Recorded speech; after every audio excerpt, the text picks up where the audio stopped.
get away from it all. From the rat race, the hurly-burly, the hustle-bustle. How many times have you heard someone say that? How many times have you said it yourself? Well, Peter Nevins has been saying it quite often, as a matter of fact. And everyone who knows him kind of smiles tolerantly.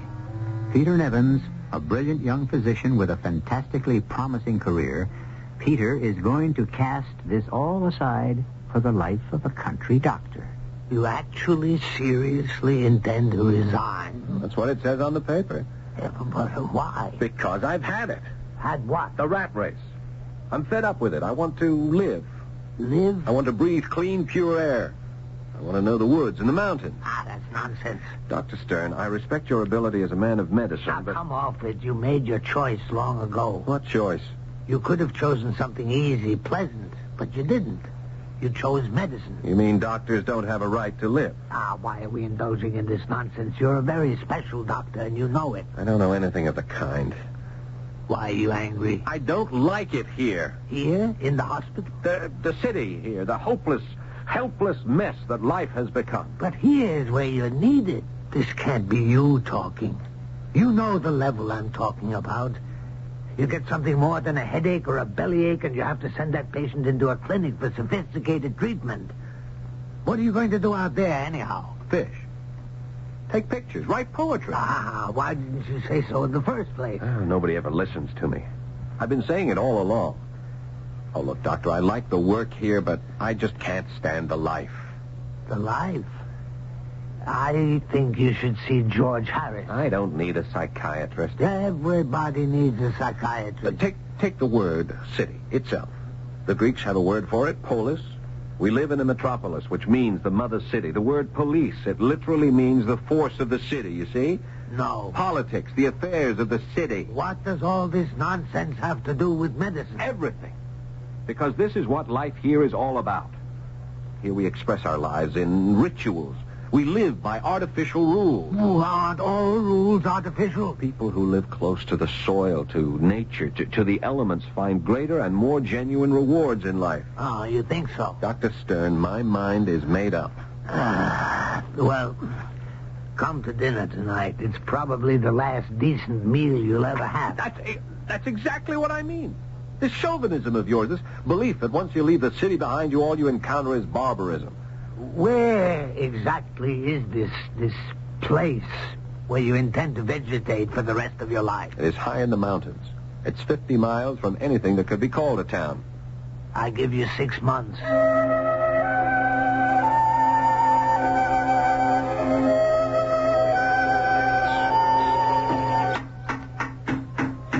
Good morning, Doctor. Oh, good morning, Miss Renshaw. Oh, you can't do that up here, Doctor. Do what?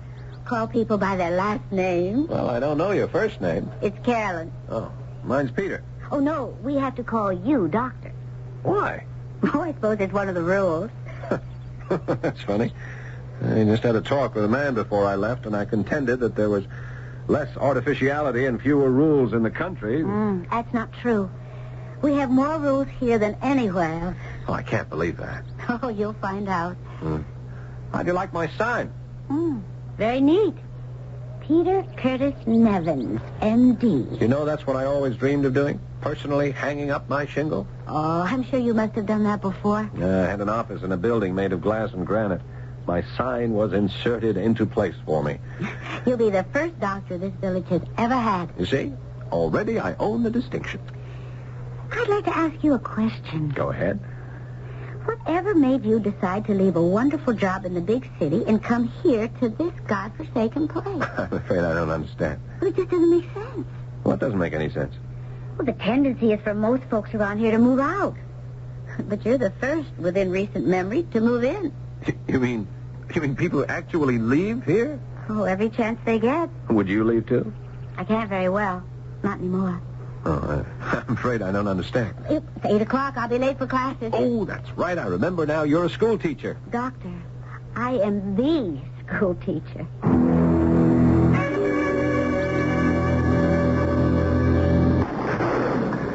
Missed him, Doc. Yes, well, I didn't want to hit anything anyhow. To me, this is just an excuse for a walk through the woods. How do you like it up here so far? Oh, it's fine. Just fine. Sure it's active enough for you? Sheriff, a man likes to have time for himself just to think and relax. Yeah, you get a chance to do plenty of that up here. Mind if I ask you a question? No, not at all. I bet I know what it is. Do you? Oh, yes. You probably want to know why I left a very lucrative situation in the city to come out here to the boondocks. Yeah. I confess it crossed my mind. Well, maybe I want the simple life. Well, life ain't simple no place anymore. I worked under a great physician, but it wasn't really medicine. Well, I don't really follow that.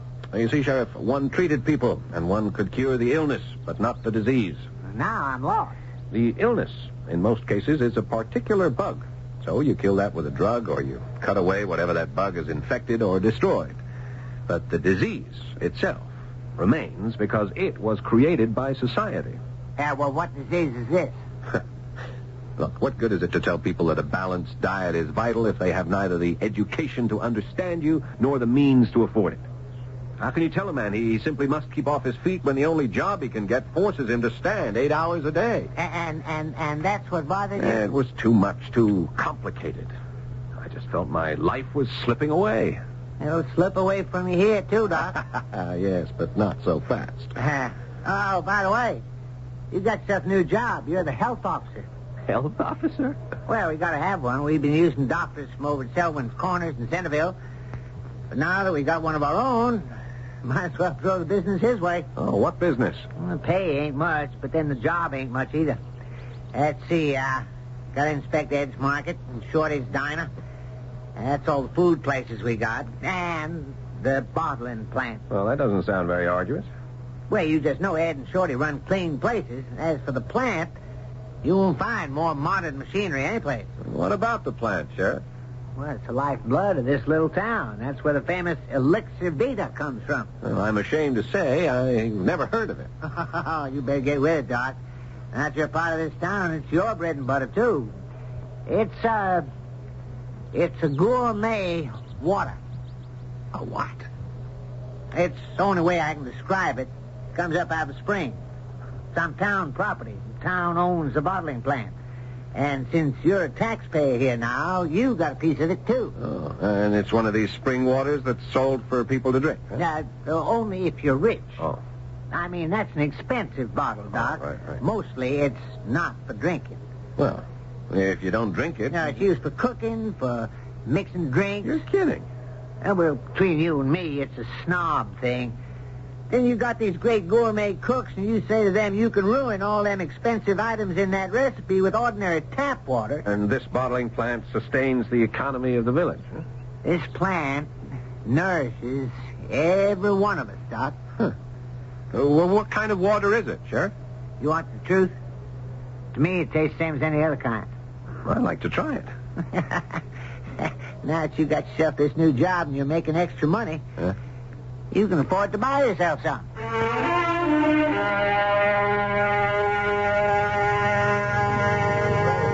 May I propose a toast?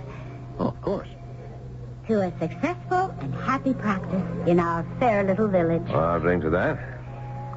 Why did you order Elixir Vita? Well, it cost as much as a cocktail. I had to try it. What do you think? Well, it's rather pleasant. Do you like it? Well, it doesn't taste like anything at all to me. Tell me, are you glad you came here? Oh, yes. I feel completely at home now. You're not bored? Bored? Huh. The kind of sunsets you have up here, the lakes, the woods, the air. Well, that'll last a while. You happened to mention that people leave here. Why? Well, after a while, I suppose the sunsets just aren't enough. You said you would leave, too. I would, if I could. Well, if that's how you feel, I should have left 10 years ago. why didn't you? My mother wasn't well. Oh, but that could have been an excuse. I probably didn't have the courage. Now it's too late. Oh, it's never too late to do what you want. I wanted to be free, to be my own man, so I walked out. I came here. You think you can be your own man here? Absolutely. I hope so. What's to stop me? I don't know. But all places are the same. Oh, don't say that. You don't know how different this place is. Different from what? The big city. On the surface, Doctor. Only on the surface.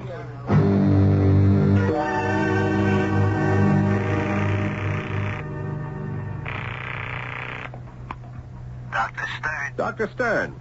Peter, when are you ending the foolishness and coming back to work? Never. Doctor, did you get the water sample I sent you? Yes, Peter. What is it? Well, I can't tell you right now. Listen, did you isolate a certain substance? Has a kind of alkaline trace? Yes. And I don't know what it is. You don't, No. I've called in Stecker and Connolly. Mm-hmm. And they also say it's something brand new to them.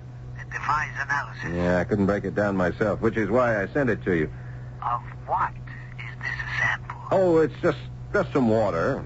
What are you looking for? I am not even sure. Stecker says it looks vaguely like a substance that has found to be lethal when consumed by people who have certain protein allergies. How's that? But she's not sure, and it's just a wild guess on her part. Yeah. But the substance you found in the sample I sent you, you can't identify that at all? No. Nobody can remember coming across it before. Listen, Peter, come back. Yeah. Thank you, Dr. Stern.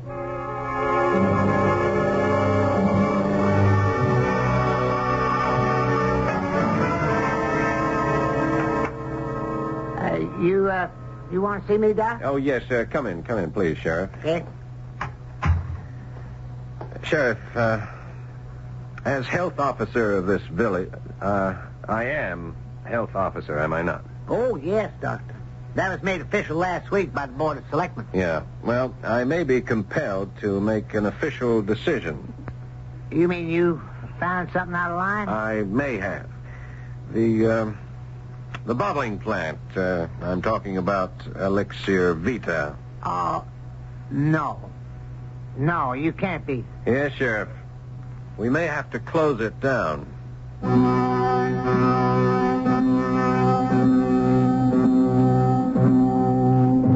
We may have to close it down. A simple statement, and yet it can mean financial ruin and economic doom for an entire town. At this point, all we know is that Dr. Peter Nevins has fled to the country in order to find the simple life. What he and we are about to learn when I return shortly with Act 2 is that there is no such thing as a simple life for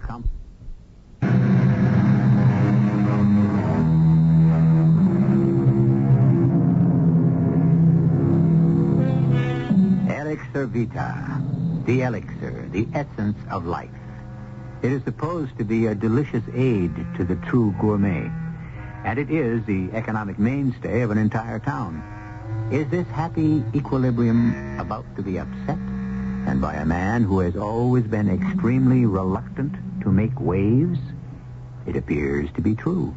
Close the plant down? Well, Sheriff, Well, you can't do that, Doctor. I understand what the plant means to this community. Oh, no, you don't. Without that plant, we don't have a town. You can't do that. Now, look, I didn't say we were going to do it. I said we may have to do it. Why? Because I think there's something in that water. What? I'm not sure. And what does it do? Well, I'm not sure of that either. Now, let me understand just what you're saying. There may be something in the water, but you don't know what. Is that right? Right. And it may be doing something, but you don't know what that is either. Not yet. And on the basis of that kind of evidence, you want to close down the plant? It's not evidence. It's just a suspicion. That's even worse. You mean you close down the plant on just a suspicion? Well, Doc, you can't even convict a guy for murder if all you got is just plain suspicion. Well, this is a pretty strong suspicion. About what? About something in that water. All right. You're a health officer, and you could close us down if you felt it was your duty. But you'd have to say why. Unless you could do that, we could go to a judge. I know. On the other hand, if there was something wrong with our Elixir Vita and it harmed folks, we wouldn't want to be responsible. See what I mean? Oh, yes.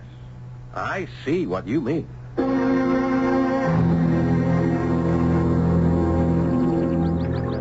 When do the fish bite? Well, these are mountain country fish, you know. They're supposed to be highly individualistic. Well, at any rate, it's a beautiful day. Beautiful lake. Beautiful girl. When are you going to toss it all over and go back to the city? Never? You sure? Positive. The other night, You said this was so different from the city. And I said, only on the surface. You asked how.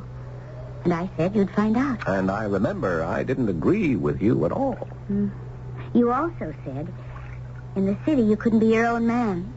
Whereas here... What brings all this on? The city may have just caught up with you. In what way? In every way. Name one. Intrigue. Intrigue? Up here? You'd be surprised. Sheriff Blakely took me into his confidence. Oh. I'm supposed to use my wiles to worm something out of you. Well, I can't imagine what that could be. Oh, yes, you can. I'm supposed to find out just what it is you know, or think you know, about the Elixir Vita. Aha. And how far will you go to discover the secret? Oh, Peter, I don't know. This thing has acquired a life of its own. We'll just have to see how it develops. I feel like an enemy general in a movie about to be done in by a beautiful spy. You see, there is intrigue in this town. And once you dig down deep enough beneath the surface, you may never have left the big city at all.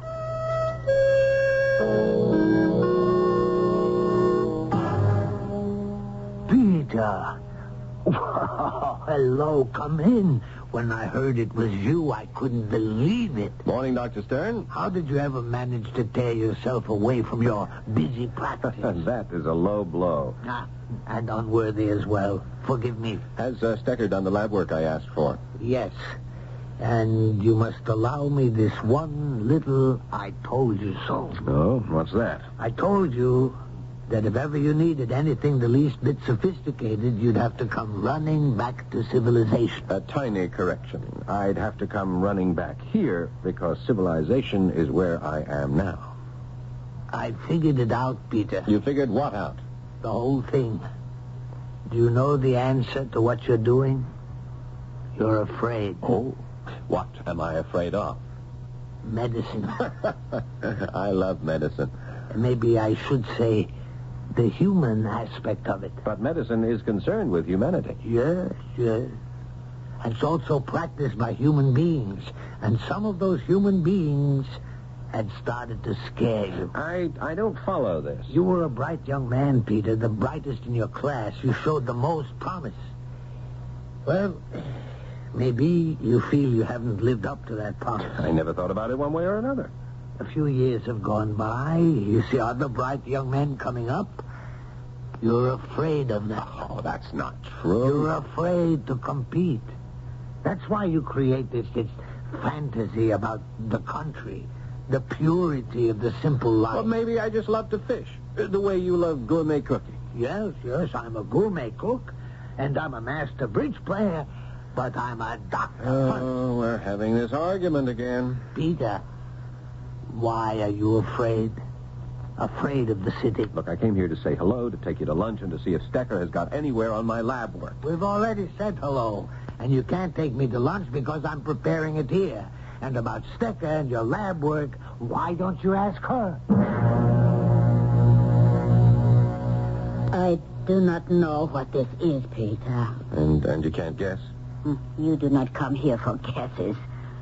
What kind of water is this? Oh, it's just water from a spring. And you wish to know if you can drink this water? Well, I thought I'd analyze it myself, and when I did, I saw this substance in it that I couldn't identify. What it is, we do not know. Let us call it X. Well, for some reason, one that I can't understand myself, I have a feeling that X is harmful. Is that true? I cannot yet be sure. X reminds me of something. It is not the same thing, but it could be similar. What's that? It could be dangerous for people who suffer from a protein deficiency. Are you sure? No. I suspect. That is all. Can you find out? I can try. Well, how long will it take? Peter, you know how long these things may take. 10 minutes, 10 days, 10 years, forever.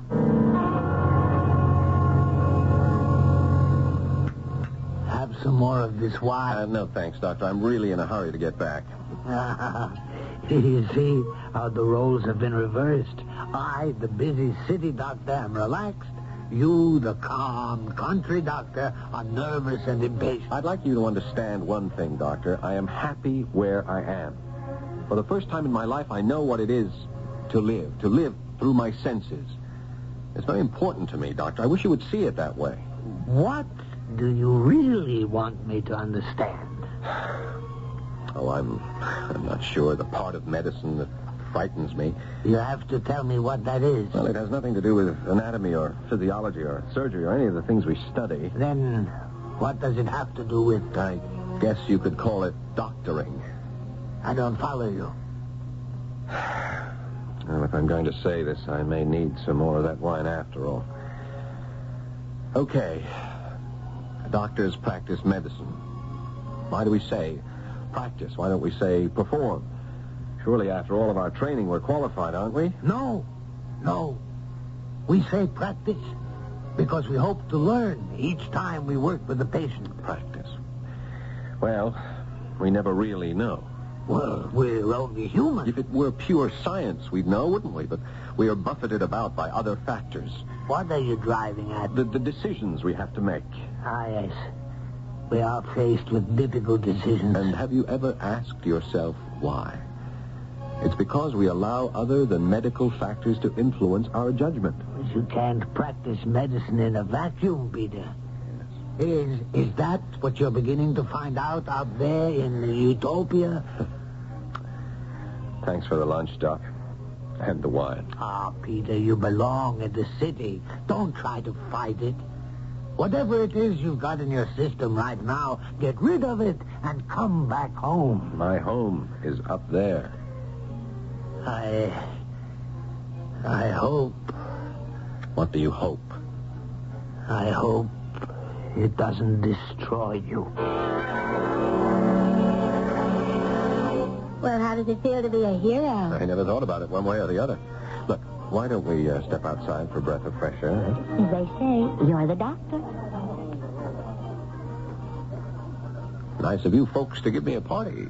Well, everybody wanted to meet the new doctor. I don't seem to be getting much work. It's a healthy town. You can't have everything.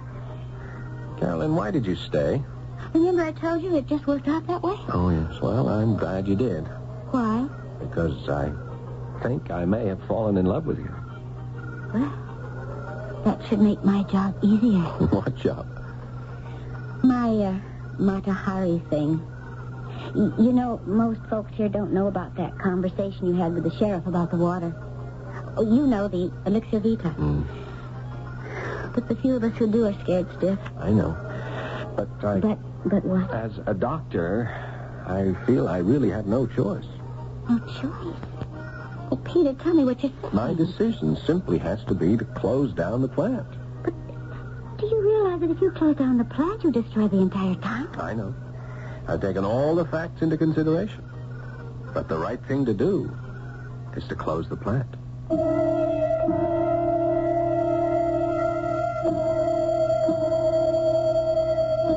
How quickly we come to realize that right and wrong are really relative matters. Once we get out into that hard, cold world, how soon we perceive the incredibly complex web of conflicting interests that surround each act we perform. How rapidly we learn that there are two sides to each story. Well, that's life. And that's also the third act, which I shall bring here in just a few moments.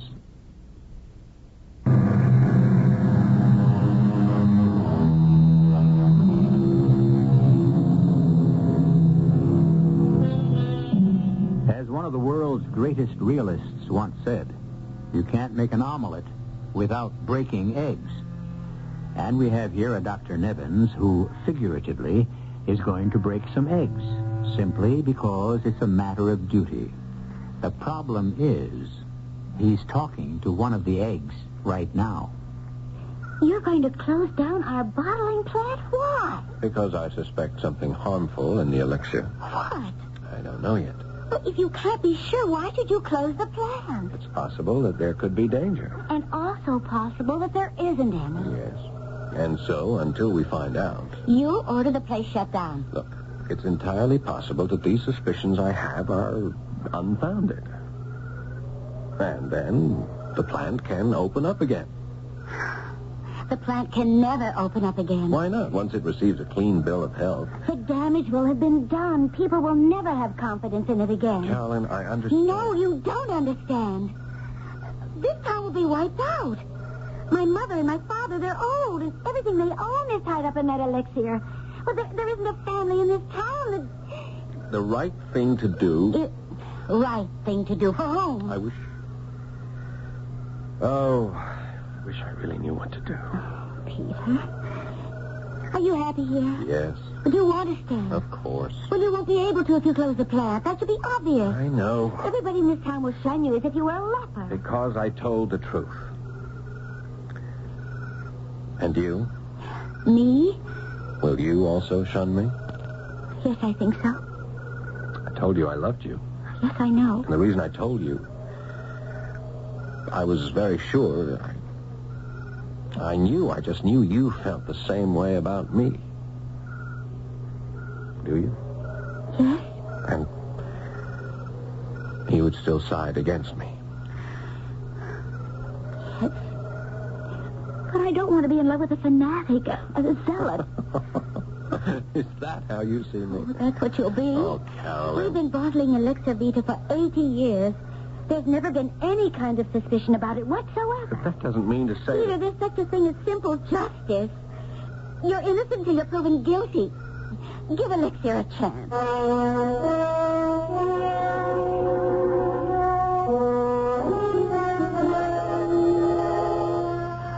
Put on your shirt, Doctor. What's the verdict, Doctor? You need a doctor, you come back to the city. You mean there are no doctors in the nearby town? All right. Am I all right? Yes. Bit run down, some protein deficiency. Oh, I don't get very much sleep. You mean the country air? It's all a fake? I have nightmares. What's bothering you? I wish I knew. You leave here, you think you've discovered a Garden of Eden? It is, in many respects. I found a girl. A girl you could have found anywhere. I have found a lovely, peaceful community. Friendly, happy people. And nature. Nature is gone from your life in the city. A Garden of Eden. But in every Garden of Eden, there has to be a snake. What's yours? Who says there's a snake? What else has been keeping you awake nights? Come home, Peter. You keep asking me to come home, and I keep telling you that I just can't. Well, you talk as if it's something terrible. It is. But I was born here, in the southeast section. You know what that used to be. I used to be one of the worst slums in America. That's where I come from. So do I. Yes. Doctor, I never told you this before, but my father just disappeared one day. My mother was killed in an accident, and one night there was a fire, and I couldn't get out of that hole they called a room. The ceiling fell down. It would have killed me, except I was under the bed, and for hours I lay there suffocating and choking. How I fought to breathe. It was quite by accident that the firemen found me. Nobody thought I would live. But you did. Yes, and I never forgot it. I can't forget it. Well, do you want to keep savoring? I wanted to make something of myself so I could leave the city, this terrible city, the killer city, and I did. I found a place where I can breathe. So? What's your problem? I don't know. I'm not sure.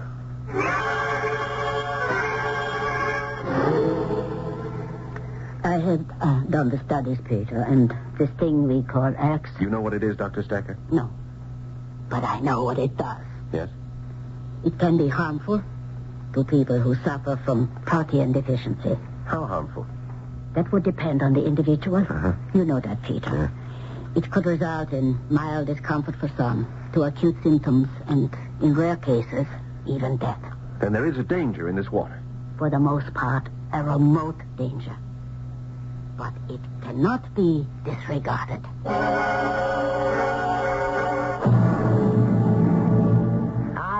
I still don't follow you, Doctor. For certain people, Sheriff, this water could be dangerous, even lethal. Well, how come there's never been any complaint? We have experimental data to prove there may be a danger in the elixir for people who have a protein deficiency. That's the first I ever heard of it. I'll just have to close the plant. Now, Peter, you got to understand. All right, Sheriff. There is a way out. It's a compromise. The town will take whatever it can get. Good. Now, on each label, we'll print the warning. Dangerous for people with a protein. No. We can't take that. Why not? It'll kill us.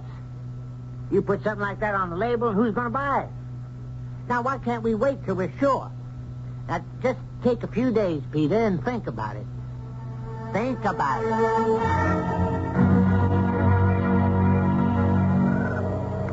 Peter? I must have dozed off. Oh, I don't know.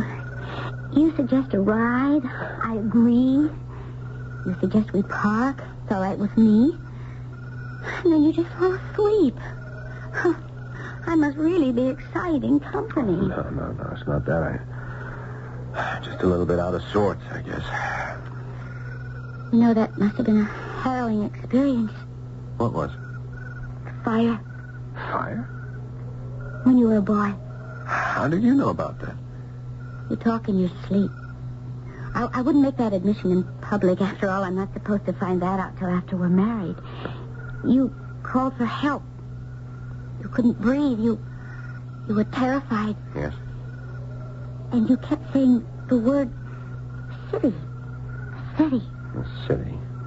Is that why you hate the city? Because of that fire? No, the fire was... That was just the climax of it. My mother, she and my father had come to the city from the farm. They thought they could get rich. Mm-hmm. Instead, things turned into a nightmare, and my mother blamed the city for all her troubles. That's why I can't live in the city anymore. You may have to. Why? Because if you close the plant... I'm not closing the plant. All I propose is whatever you put on the label will amount to the same thing. Carolyn, there's proof. How conclusive. Oh, well, you can look at it in a number of ways. I have a protein deficiency myself. It's a hangover from my childhood. So you don't have to use the elixir. But there are unsuspecting people. Very well, Peter. Theoretically, you're in the right. Now, let me tell you what happened last night. My mom and dad, the sheriff, the selectmen, they held a kind of private meeting about you. About me? Mm-hmm. What to do about you. Well, they didn't say it in so many words, but it was decided to offer you a bribe. Money? Not as blatant as that. Since you're an important member of the community now, you should own a larger share of the bottling plant. If anybody tries... They won't. They soon saw it was foolish. Well, one thing I can tell you, I can't be bribed. But you are, Peter. You are being bribed. How? By this life. This kind of existence you've always longed for. The kind of town you always pictured. Even by me. For some reason, I'm the kind of girl you always wanted. If you insist on destroying the elixir, you lose all of it. That's the bribe, Peter. Yes, that's the bribe. And you have to decide whether or not you'll take it. Would you come back to the city with me, Caroline? Could you go back to the city, Peter? I think more time is needed to form a definite conclusion. After all, there's no proof it ever killed anybody.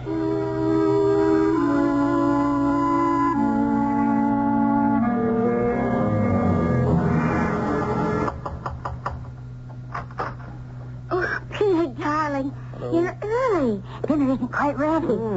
That divine aroma. Carolyn, I didn't know you could cook like this. Hello, Peter. Dr. Stern. I can't.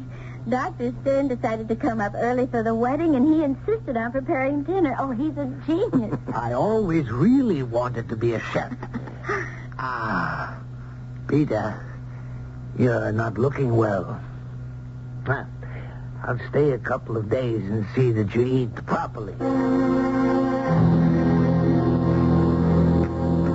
I don't know when I've ever enjoyed such a splendid dinner. We'll have to invite the doctor often, Peter. And when I can't come, I'll give you some of my recipes. Will you gentlemen excuse me? I'll bring in the coffee. So, are you happy? I'll settle. Dr. Stern, have you ever been bribed? I've never accepted money that... No. I don't mean by money. Well, yes. By the prospect of position, reputation. I see. All of us, whoever we are, whatever we are, can be bribed by something. I know. What all this means is that you have already taken a bribe. Isn't that so? That's right. What? A way of life? Was it worth it? Oh, yes. What did you have to give up? Just a little bit of integrity. Then it wasn't worth it. Oh, it was a tiny, insignificant bit, Doctor. The trouble with integrity is that it doesn't come in bits and pieces. It's either all or nothing. I had to do it, Doctor. I couldn't give all this up. Well, what? We're doing what we command our patients never to do after a meal. Get excited. You know, Dr. Stern, tonight's dinner was the most delicious meal you ever cooked. You know something? I agree with you. Carolyn helped me with something I never heard of. It's marvelous. You could actually taste the difference in the soup. The soup? The soup was never better. It's something you people bottle up here. What? What are you talking about? It's that water, what do you call it? The Elixir Vita. Doctor, you mean you prepared the dinner with Elixir Vita? I always considered myself a gourmet, and here I'd never even heard of. But you should know all about it. You've been having it every time Carolyn made dinner for you. I imagine back home I buy the most expensive ingredients, and then I use ordinary water. It just doesn't make sense. Carolyn! Peter, is something the matter? What is it, darling? All the time I've been having dinner here at your house. Have you been cooking with Elixir Vita? Well, of course. You mean I've been ingesting that stuff? Ingesting? Well, that's kind of a strange word to use with Elixir Vita. Now just tell me the truth. Every meal you've had since you've come to this village, wherever you've eaten it, contains Elixir Vita. What? Well, we all use it. That's why the food tastes so good. No wonder I'm starting to feel like this. Peter, are you all right? Dr. Stern? No. He looks a little bit tired, run down, but I think he's all right. No, Doctor. If you examined me, you'd see that I am on my way to severe illness. Maybe death. What are you saying? But I'm fortunate. I can save myself. I know. But the others, how many others will suffer and never know why? Until one day... I'm sorry, Carolyn. I am very sorry, but as the health officer and as a doctor, I really have no choice. And if that means the sky will fall, well, let it.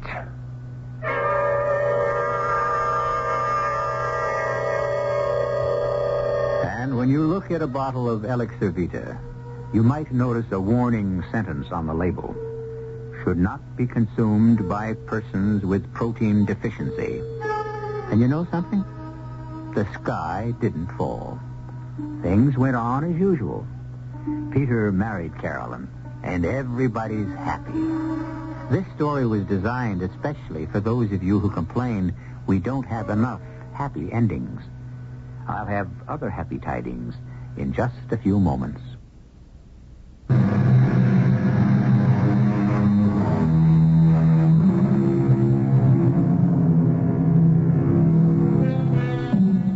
It's all relative, the physical and even the mental. Something that can nourish me might destroy you. We're all so different, so contrary, so inexplicable, and so unpredictable. And this is certainly cause for joy and great celebration. For it is these human and not-so-human foibles that give us the material to enchant you here 7 times each week. Our cast included Paul Hecht, Evie Juster, and Robert Dryden. The entire production was under the direction of Himan Brown. And now, a preview of our next tale. The Chamber of Commerce dinner was long and tedious. I was sent home early with the lieutenant governor's wife. But not before Lewis had informed me that John, contrary to his normal habits, had been drinking quite a bit. But he assured me that it would be all right and that he would make sure he got safely home. I was sitting at my dressing table taking off my makeup when suddenly, impossibly, Lewis was beside me, visibly shaken and frantic. Deborah. How the devil did you get in here? That doesn't matter for the moment. I'm here to tell you to lock your door when I leave. And whatever you do, don't let John come in. And remember the pistol I gave you. What are you talking about? He's found out about you and Nicholas. How? Never mind how. When I left him, he was loading his hunting rifle. For heaven's sake, when I leave, lock your door. Are you suggesting that I should be afraid of John, the most... Debbie, he is not himself. He's out of his mind. Good Lord, here he comes. Radio Mystery Theater was sponsored in part by True Value Hardware Stores. This is E.G. Marshall inviting you to return to our Mystery Theater for another adventure in the macabre. Until next time, pleasant dreams.